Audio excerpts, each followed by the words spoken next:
Na moja kwa moja mimi nakunjua jamvi hili na taarifa kuwa siku tatu baada ya kupokezwa cheti cha kumiliki kampuni ya kusaga sukari ya Nzoia kwa Jaswat Rai, wanasiasa pamoja na wakazi wa eneo la Magharibi wamejitokeza hii leo kupinga hatua ya serikali kuu kubinafsisha kampuni hiyo.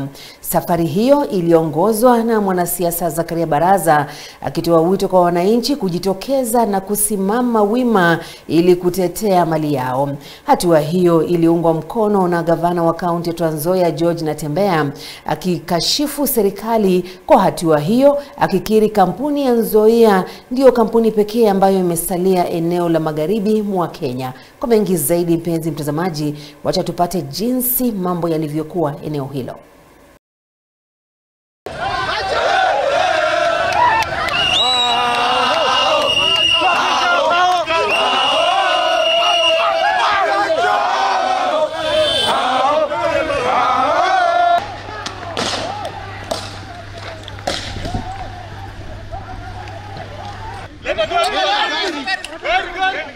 Wetu mjue kwamba mnaumia kama kila mwananchi wa Kenya anavyoumia.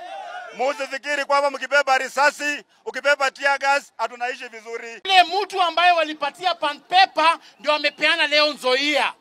Mimi nataka kusema leo, sisi kama watoto wa jamii ya Mulembe, tukiruhusu pan paper iende, Nzoia iende, hata watafika kwa nyumba zetu wachukue mabibi zetu. Mtakubali hiyo kweli? Kama na Kasongo ni nani mkubwa? Ni nani mkubwa? Kasongo ni Mulagai, sio Mulagai. Nataka kuambia hawatatisha mtu yoyote. Anapeleka miwa West Kenya, hata kwa anaziagia hapa. Babu order inakuzuia kuingia Nzoia. Wale wote wamekuingiza, wamekupa Nzoia is null and void, na leo tuko kusavi order. Tuko pamoja. Mtakubali wamalize Nzoia? Huyu muhindi ambaye anapewa Nzoia sasa alidanganya serikali akapewa pan paper. Webuye ilikuwa inaendelea mzuri. Ukienda Webuye za hizi imekufa, si ndio? Hata hii Bukembe huyu muhindi akiingia hapa Bukembe itakuwa imekufa. Haimaanishi kwamba kama kampuni ya serikali inafanya vibaya inauzwa. Kenya Airways haifanyi vizuri.